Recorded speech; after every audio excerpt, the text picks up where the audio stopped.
EU's original CO2 targets were set in place to address growing concerns about climate change and air pollution. The goal was to reduce greenhouse gas emissions from new cars by 37.5% by 2030 compared to 2021 levels. This ambitious target was intended to drive innovation and encourage the adoption of cleaner technologies.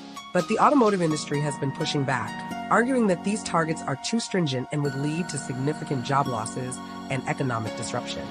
They claim that the transition to electric vehicles would be too expensive and that consumers wouldn't be ready to make the switch. The EU has been under pressure to reconsider its targets, and it seems that they've listened. But what exactly has changed, and how will this impact the industry and the environment? Let's take a closer look at the latest updates on the CO2 emission targets.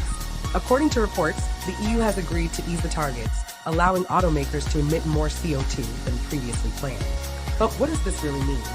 Are we talking about a slight relaxation of the rules, or a complete overhaul of the system? The EU claims that this change will still allow them to meet their climate goals, but environmental groups are skeptical. They argue that this concession will lead to increased emissions and undermine the EU's credibility on climate issues. Official statements from the EU and automakers have been scarce, but we do know that the industry is welcoming this move with open arms. Volkswagen, for example, has stated that this decision will give them the flexibility they need to invest in cleaner technologies.